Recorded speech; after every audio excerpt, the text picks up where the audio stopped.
It's time for the final round of Battle of the Markers where we find out which marker is the best one. Temu Markers won the first round, but Ohuhu has been winning back-to-back since then, and it's time for the final battle against Copic. Copic markers are known as the best markers out there. They're the most expensive, so that's the marker I'm starting with today. I started with the background to test how well these blend, and I think it did a pretty good job. Because they're so expensive, I was expecting these to feel a little bit different, superior, but they do kind of feel like regular markers. I was able to layer over dried marker really nicely, but the markers do bleed a bit. Copics do come with the colorless blender, and I think this did a really good job. I should also note that these are the Copic Chow markers. There's also Copic Sketch, which I heard are even better. I tried layering greens over here, and it did get a little bit patchy the more I layered, but I noticed Copic has a really soft look to it, which I think is really nice. Here is the Copic side all done. Now it's time for Ohuhu.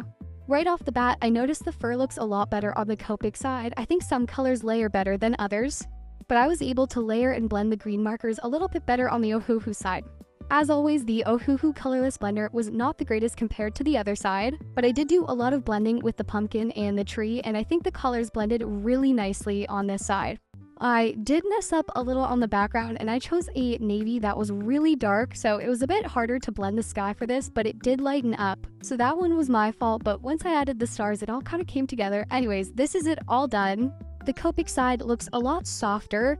The markers blended pretty nicely in most spaces. There was a little bit of bleeding, but overall, I think it looks really nice. And with the Ohuhu side, these markers did bleed a little bit too. I was able to get a really nice blend in some areas, minus the sky where I messed up, and I could layer on top of markers pretty easily.